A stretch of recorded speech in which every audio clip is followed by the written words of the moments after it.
In today's episode of Malicious Compliance, people conform to the letter, but not the spirit of a request. Don't forget to subscribe to the channel with notifications turned on and drop a thumbs up. My ex's divorce lawyer said, send 3 years of complete financials or else. I said, as you wish. This happened several years ago when my ex and I were going through a heated divorce/custody battle. While we were married, we had a couple of conversations about how rich people hide their assets to avoid paying taxes. I never had enough assets to do this, but she somehow got the idea that I was and told her attorney that I was laundering money and hiding income. It was more likely the heat of the moment, as divorce/custody battles often come down to. I couldn't even afford my own attorney, so I represented myself. Her lawyer wasn't a total jerk, but he clearly was out to get me, and he talked down to me like I didn't deserve to breathe the same air. One day I get a letter in the mail from him requesting an updated income declarations form and 3 years of financials. It had a long list of things to include. I own a communications tech company that was in a super startup phase back then. Money was already tight. I was trying to get this business off the ground with no financing. I was finishing my MBA with scholarships and loans, so paying for copies and postage or driving this 30 miles to his office meant eating peanut butter and saltines for a week. So I called him to explain my situation. He all but called me a liar and didn't believe I couldn't afford it. I was put off by that and said I was taking time away from business I needed to handle, to which he replied, and I'll never forget this, well, according to your income declarations, you're not that busy. What do you do all day? He then said if he didn't get these documents, he would consider my previous filings as fraudulent, tell the judge, contact the DA, and also alert the state tax agency and the IRS. Probably an empty threat, but I'm no lawyer. eFax is one of the services my company provides, and at this time it was relatively unknown. So I asked him if he had a fax machine. He said he had a fax/scanner/copier device, then said, what law office doesn't have a fax machine? And I suddenly got an idea. Okay, I said to him, I'll put it together and fax whatever I can. Okay, jerk, you want 3 years of financials? You got it. I scanned to PDF every receipt I could find. McDonald's receipts from 5 years ago? Throw it in. One hurt to include. CVS receipt? It's 3 months long. Perfect. They get the $1 off toothpaste coupons too. I downloaded every bank statement, credit card statement, purchase orders from vendors, and every invoice I sent to clients. I printed to PDF the entire 3-year accounting journal, monthly, quarterly, annual balance sheets, cash flow statements, profit and losses. Not only did I PDF 3 years of tax filings, but every single letter I received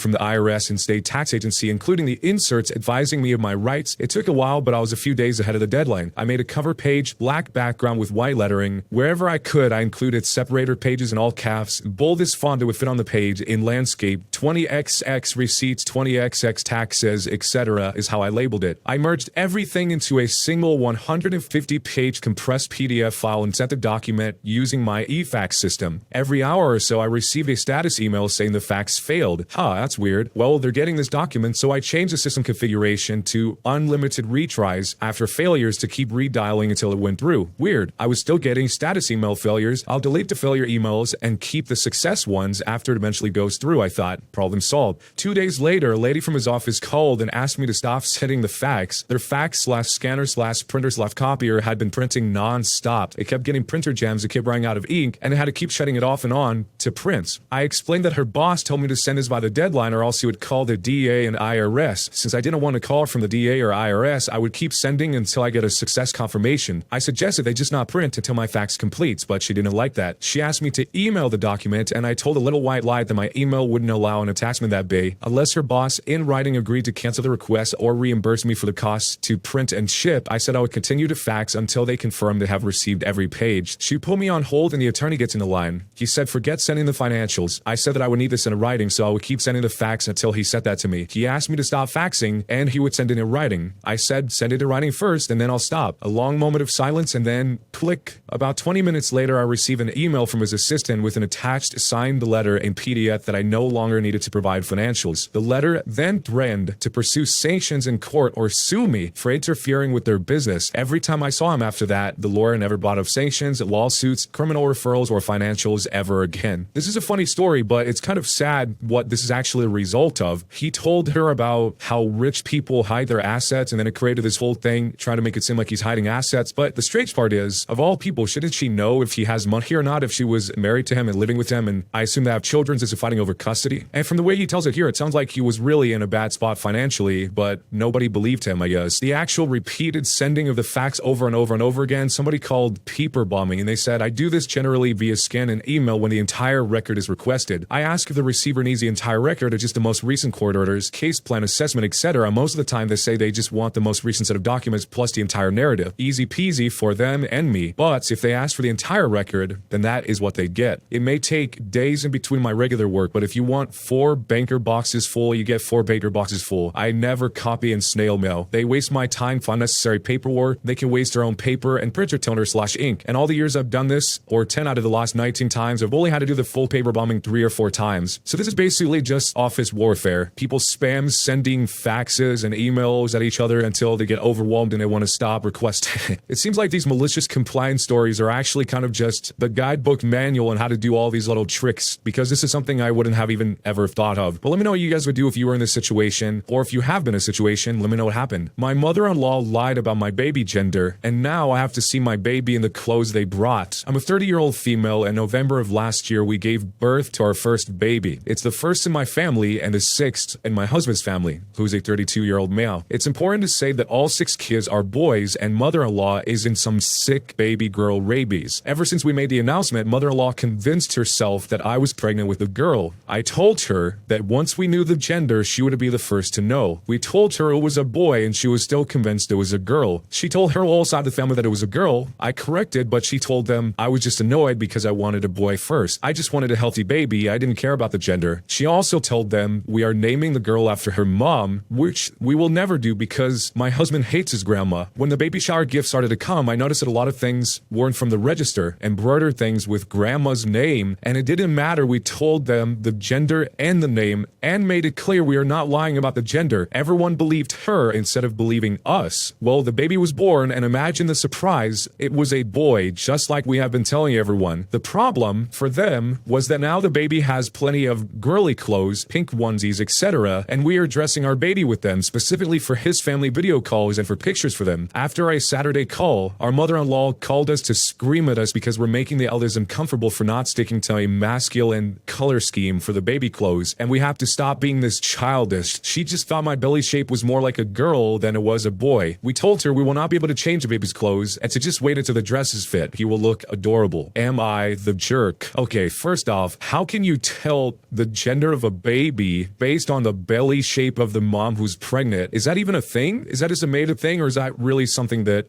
people know about? Secondly, I think for most people it's a bigger deal than the OP's making it seem like, where your baby shower, which some people are really counting on to get supplies and things they need for their baby, are all full of things that they don't really want for the baby because they want to dress the baby like it's not a girl. But what they're doing is kind of cool. They're just putting the baby in those clothes. So ultimately, the parents themselves don't even really seem bothered by it. They just say, hey, you give us these clothes, we'll put these clothes on, who cares? But it's the mother-in-law herself who's upset about it, which is the same person that made this whole situation come to be. So if anything, the mother-in-law should say, hey, let me help you return the clothes so we can get clothes that are for a boy baby, if that really matters, which it's a baby. I don't think the baby's going to care one way or another, but it really seems to be a big deal to the mother-in-law. So let me know what you guys think. Was the OP, the mom here, a jerk or not a jerk for handling it this way? And what would you do? They told me, I don't care if he's dead. Put him on the phone. My father died on Father's Day of 2012. He was divorced and living alone. And I am an only child, so that means I had to wrap up all of his affairs. This story centers around us trying to get his utilities canceled. I called in to see what we had to do to get them to cancel, and a lady I spoke was on the phone said that we need to send in his certified death certificate. I sent in the certified copy of his death certificate the next day. The next month, we got another bill. I called again and a new woman answered. She said that because I wasn't on the account, she had to speak with the account holder. I informed her that the account holder is dead, but she wouldn't budge. I had to make an appointment with a supervisor so she would speak to him herself in person. I showed up at the Board of Public Utilities with another death certificate and his ashes in the clear bag that they returned his remains in. I plopped them down on the center of her desk and said, when she talked to him, to tell him that I loved him for me. The woman went pale, flew out of her chair and called the cops. When the cops showed up, she claimed that I had assaulted her. And yes, my dad's remains were still in the middle of her desk with the death certificate. The cops questioned me as to why I would do that. I told them the story. The supervisor's boss was called in and they all stepped away from the desk for a private talk. While they were talking, the cops came over to talk to me. They said I shouldn't take human remains out in public, but there were no laws that were broken. I said that I agree with them that it was extreme, but she insisted to speak to him in person. By the time they were done talking between themselves, the supervisor's boss kissed up to me and got it taken care of. But the story isn't over yet. I had to call back a few days later to get the utilities back to the house in my name. When the person on the phone saw the address in my name, I was immediately put on hold. The supervisor's boss that finally held me got on the phone. She sucked up to me and waived all the fees that come along with setting up utilities. Just as the call was ending, she informed me again that she was so sorry for the employee's lack of compassion. She said the employee was terminated, and again, she is so very sorry. Was I the jerk? So either this woman who was terminated didn't understand that he was dead, or she's reading off of some sort of call prompt that has some rule that says we must speak to him no matter what. I can't really imagine any other scenario besides those two scenarios that could even happen here, because you wouldn't logically make sense even to herself if she's asking to speak to somebody who's dead in order to turn off the utilities. That doesn't make sense. And it is sad because he has to bring the ashes to the building in person to kind of dredge all this up when it's probably painful. So let me know if you guys have ever been in a situation like this, and if you haven't, what would you do? And do you think it was too far to bring the ashes to the actual building? Jerk or not a jerk, and why?